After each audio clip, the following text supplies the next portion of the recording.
Welcome back. This is Aquarium Hacks by Marcus. Now, this is kind of a quick video because I want to kind of get everybody up to date on some things that I'm going to be doing differently with these two fish tanks that I have.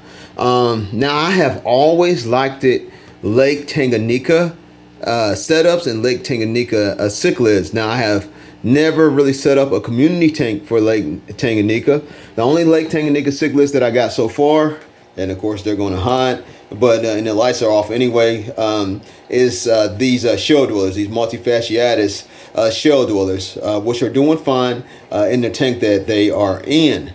And so, like I said, that's Lake Tanganyika has always been my favorite tank to set up. I even like it even more than my planet tanks or my planet tank that I have. So I know in my last video I said I was going to clear this tank out and clear some plants out and kind of shape it back up, and I told you some things what you could do in order to do that process. Well, now I'm going to do something else different. I'm going to set up a Lake Tanganyika aquarium in this 90-gallon tank. It's going to be a Lake Tanganyika cichlid aquarium. It's going to be a community aquarium. I'm really excited about it because I've been wanting to do this for a long time, and I've been only wanting to keep those kind of fish for a long time. And so I already have the plants, a lot of the plants and the fish are sold already.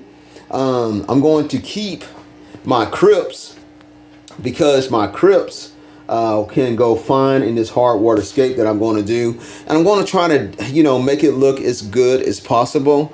And I know this is going to be a huge process because I'm going to be changing out almost everything in this tank, even the black substrate, and so it's going to be a huge process, but I'm really looking forward to it because I really don't like to change up fish too often, and so I like to keep a set of fish that I can keep from here on out and not have to change up because it's just too much work, and there's just you have other things that you have to do in your life and take care of. Even though we love this hobby, we do have lives and we do have things that we have to take care of. It's kind of like keeping a cat or a dog. You love your animals, you love your pets, but you do have other things in your life that you have to take care of. But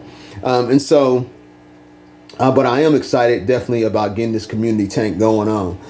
So what I'm going to do for it, I'm going to actually, because these fish cost quite a bit of money, someone has given me Turbo Twist 6 UV sterilizer, which is going to be great. I just got to get a pump and some hose for that.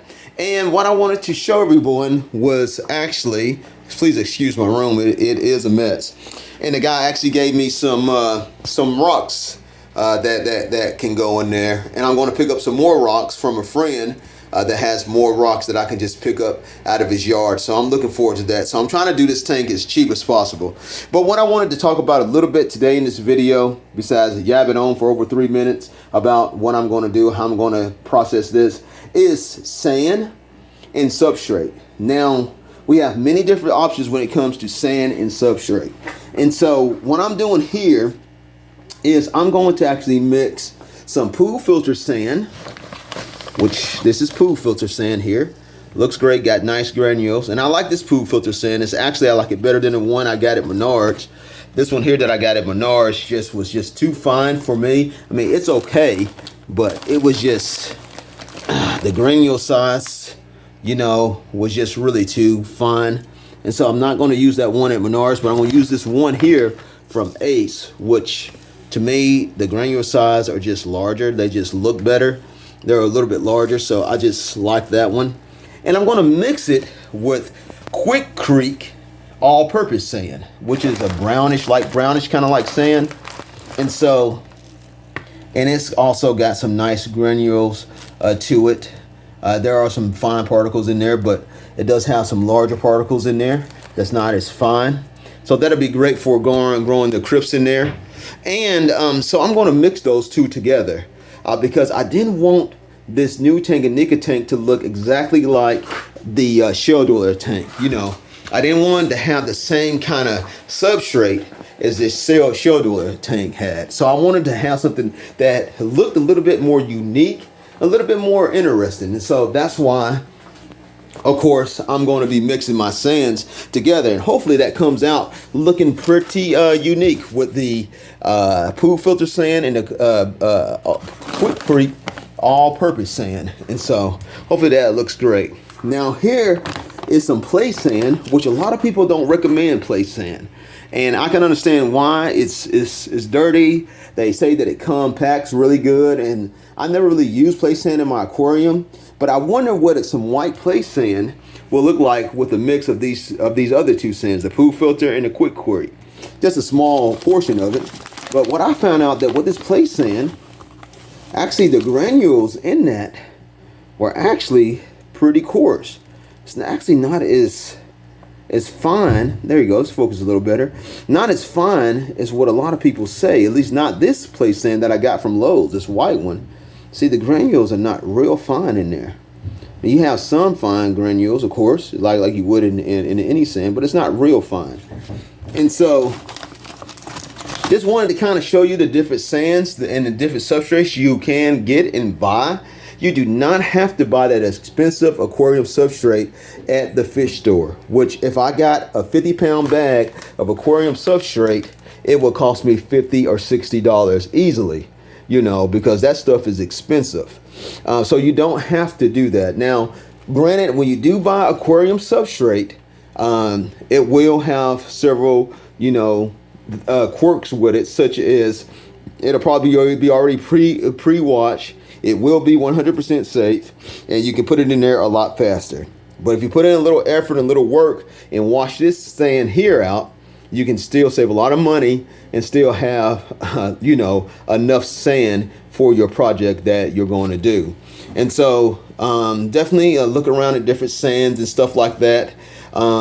There are different types of aquarium sands that do different things. So some will soften your water, some will harden your water, such as aragonite or crushed coral. And so those are some things. If you got soft water, or if you want to try to harden your water or soften your water, you might want to look at different kind of substrates for that matter. But just for regular old fish tanks and just want to have a nice substrate to grow your plants in or whatever, definitely look around at these hardware stores.